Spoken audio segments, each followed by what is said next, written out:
You're listening to the Rodney Anderson Radio Show, right here on 1190 AM. All right, welcome back to the show. Candace and Rob and I are very blessed to have one of the very top CEOs around, CEO and president of Zig Ziglar International. Most people know him. Zig Ziglar was an inspiration for so many out there, and to carry on his legacy, carry on his heritage, learning so much. I'll never forget, Zig had a lot of big events. I mean, big events. I don't know what his biggest event, but this guy would pack over 100,000. Yeah, coliseums and stadiums. You made it. It's kind of like the rock star that's out there, or they're a big band when you're watching them in Jerry World. Right. Okay, or you're watching them at the LA Coliseum and there's over 100,000. People like bands like Coldplay and the big stars, the Justin Biebers of the world and all that. Well, Zig Ziglar packed event places. I mean, huge, all over the world. Mm-hmm. And he was a man on a mission, and he had a lot of great things to teach people. Well, tomorrow there's an event at the Will Rogers Coliseum out in Fort Worth. You want to go to this event. If you have time, if you can sign up for tickets, just go to their website, Zig Ziglar International. But we have their CEO and president, Michael Ray, with us this morning. And, Michael, take us back to some of the inspiration that Zig had and talk about what he did for people and how he inspired people.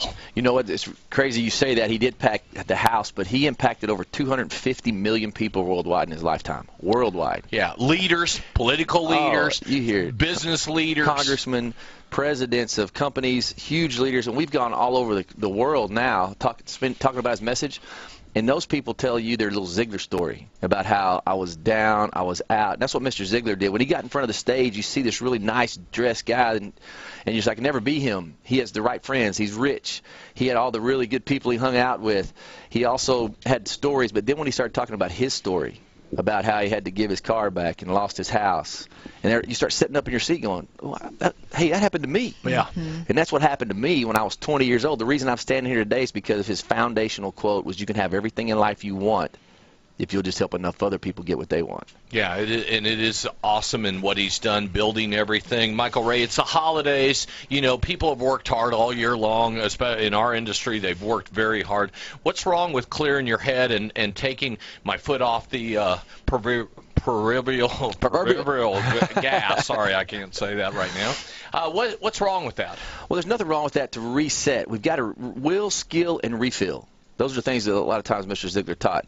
You've got to be able to step back, but you don't really want to take your foot off the gas ever, because when you do that, you lose focus and direction. We talk about a win list, and your to-do list is a win list. What's important now? So if you always have that and you plan and prepare your day, because Mr. Ziglar would say this, we're all born to win. But before you can expect to win, you got to plan to win and prepare to win. So we prepare our time off. But this time of season, you talked about it earlier with the fighting and the divorces going on in January. There's more fighting in December because people just want to take a break. I want off. Mm-hmm. So if we take the Q3 and Q4 and start planning for those things, we're going to have time with our family, but we're going to also make sure that our finances are planned, because Mr. Ziglar's Wheel of Life, it talks a lot about balance. Well, the holidays come into play. Families come into play. In-laws come into play. Separated families, blended families come into more than ever come into play. So we talk about finances because that is a big piece of it. You said the $300 to $500 range. I've tried that too. And then the next thing you know, you're keeps going up and up and up. Yeah, and you got to have your momentum. I mean, a lot of it is just having momentum. And if you think about it, you're a baseball player, you're a football player, you're doing anything in life regarding, you got to keep that going. And a lot of people, what they do is when it comes to their money, it comes to their finances, they start losing the momentum because they're opening up their bills every month and their credit card balances are going up. And that's not momentum that you want to be having. You want to have the mo where the bills are going down and all that. And you can, my fantasy football team, Rob, didn't have a whole lot of momentum there. I started out 8-1, and then I went 1-3 the last. I went down. Made the playoffs, but I kind of limped in there. Right. And things where your players were getting hurt and all that. And I was saying to my girlfriend Dina the other night, I said, we were talking about fantasy football, and she played and everything else, and I said, think about this. You're managing a really small team, and think about these NFL coaches and baseball coaches and everything. They're managing a whole team of injuries and this and that. And if you had to manage your family in the same way financially, manage what happens if the kids get sick and they got to go to the emergency room. You got to have this momentum that's carrying in, because what happens is we don't reach our goals a lot of times, Michael Ray, at the very beginning of the year. We set out these goals. People call them resolutions. I call them New Year's goals. People go out there and they put this thing together, and then all of a sudden, boom, they lose their momentum right away, and then they just say, the hell with it. Life happens, right? Yep. Right. That's exactly right. To your point about the analogy, because in a locker room on an athletic analogy, when the team is winning, all those little things are covered up. When the finances are good, everything's good, all those little things are covered up. But as soon as something starts slipping and you lose a little momentum, we take our eyes off our what's important now list, and we start looking at life, social media, problems with the family, a problem at school. Those things happen to you when you take your momentum, you lose your momentum, and then your goals, your New Year's goals, which is, I love the way you put that, New Year's goals, those things go to the wayside and you really don't know where to go. Yeah, I mean, your event is called Finish Strong to Start Fast. Explain, how did you come up with that title? Well, it was an internal thing. I was at a meeting with our whole Zig Ziglar International team, and I said, man, we got to put our foot on the gas right now, because we had our best year ever, and we were planning for next year, and I could just see everybody going, we did it. And that's what happens every year when you realize you're not going to hit your goals, you pull your foot off the gas. I missed it. Or when you realize you kill your goals, I kind of take my foot off the gas. The people that are engaged right now, the people that if you have customers or competitors out there, your competitors, there's somebody out there close to hitting a bonus, like you said earlier. That bonus maybe not hit. So those guys are still staying. What if we keep our foot on the gas? The best time to make a sell is after you just made one, right? The best time to talk to someone and have a good conversation is when you just had a great conversation. So let's keep our foot on the gas, and let's really try to blow up our wheel of life and be balanced in every area, so next year we can start fast. We can stay strong this year, finish strong, set the benchmark, set the goals, set the parameters, and next year we'll really blow it up, and that's kind of what we're going to do. So, Michael, you guys said that y'all had your best year ever. Yes. Zig Ziglar passed away in 2012. Have you found it challenging to spread the messages of a man who's no longer alive? Man, that was the biggest thing. I build, buy, and sell companies, and I've spent my life doing it. I spent my 20s proving my in-laws right. Yeah. I was a big failure, there's no doubt.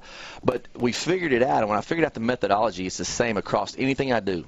I look at 3 buckets. Number 1, the product. Do we have an industry-leading product that's number 1 and can unsurpass everything? And Mr. Ziglar's message, you said that, for sure was that. Yeah. Number 2 is the vehicle. How was Zig Ziglar able to stay relevant for 5 decades? Year after year, decade after decade, he was cutting edge, because what he did, the way he delivered his message, was in a book. Then it was a little cassette tape. Don't act like you don't know what it was. Oh, yeah. I remember. You young guys. But then he had CDs, audios, and then he delivered from in front of the stage. So he stayed relevant. In the 70s, he's talking about Roger Staubach. In the 90s, he's talking about Mike Tyson. So Mr. Ziglar stayed relevant. So that we could definitely stay relevant with virtual training. We have e-learning. We had those methodologies. His Facebook page, our social media Facebook page, has 4 million fans. He's powerful. Wow. We're struggling. So the third bucket, which is the most, how do we stay relevant and how can we bring that back? Mr. Ziglar, his character is unsurpassed. His charisma is unsurpassed. I mean, this guy's awesome. So what we've brought to the stage is people that actually he impacted directly. And there was a lot of those people. I love that. So Mr. Ziglar said this, you go from survival to stability, from stability to success, from success to significance. Now, because your whole life we try to be, do, and have more for ourselves and our families. To be significant is when you can help other people be, do, and have more. So the people that he's poured into are the people that we're putting out there to work, and they've been very successful. And like you said, there's congressmen, there's senators, I got CEOs, I've got sales leaders.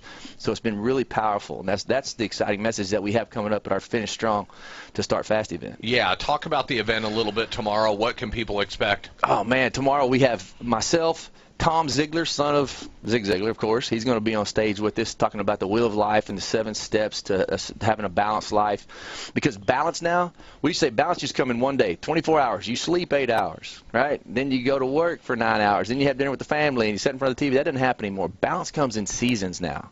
And we have to recognize those seasons, and more importantly, in moments when you have an opportunity to spend time with your child or your spouse or your significant other or at work to make an impact. So Tom's going to be talking to that. Michelle Prince is going to talk about time management and your win list. Edwin Britt, our president of sales, has followed Mr. Ziglar for 29 years and practiced his process and has been #1 all over the world with it. So those are the kind of people we're bringing in front of the stage. Jacob Salem is president of Ziglar Social. He brought the Ziglar page from 1 million to 4 million people. So I mean, these guys have made significant impacts in their industries and in their life. So we're excited to be able to pour out into others. Michael Ray, we wanted to thank you for being with us today. Hey, anytime, brother. I appreciate you having me down. Zig Ziglar International.com. Go on there, sign up for their event. It is going to be amazing for people out there. Zig Ziglar International. Sign up for the event right now. You can follow Michael and Zig Ziglar all across social media. Yeah, Zig Ziglar on social media, Facebook, Michael Ray at ZZI CEO. All right, Twitter. We appreciate you, sir, and thanks for being with us today.